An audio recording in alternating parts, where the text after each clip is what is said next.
In section 1 of module 7, we introduce mergers and acquisitions and distinguish between the two. So mergers occur when two or more firms combine to form a new entity, right? And an acquisition occurs when one firm purchases another firm. When we think about mergers versus acquisitions, we can think about the differences between the two along a number of different categories. So from the perspective of decision making, in a merger, decision making in the resulting company tends to be mutual between the two firms that merged. For an acquisition, the firm that made the acquisition tends to be the one that has decision making authority. In terms of shareholdings, in a merger, usually a share of the old firm equals a share of the new firm.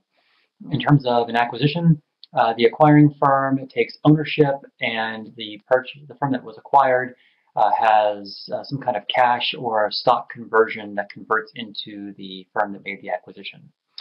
In terms of identity, a merger tends to have a new identity. So Daimler, when Daimler and Chrysler merged together, they became Daimler Chrysler, right?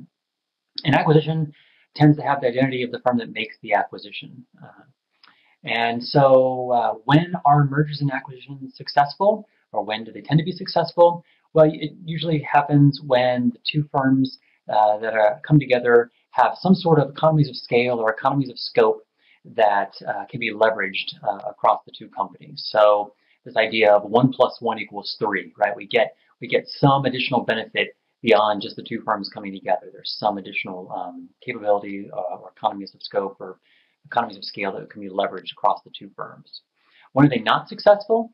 Well, they tend not to be successful for a lot of reasons.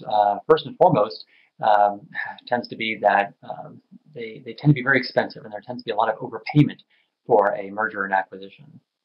There also tends to be cultural problems when two firms come together. The cultures of the two firms don't always align.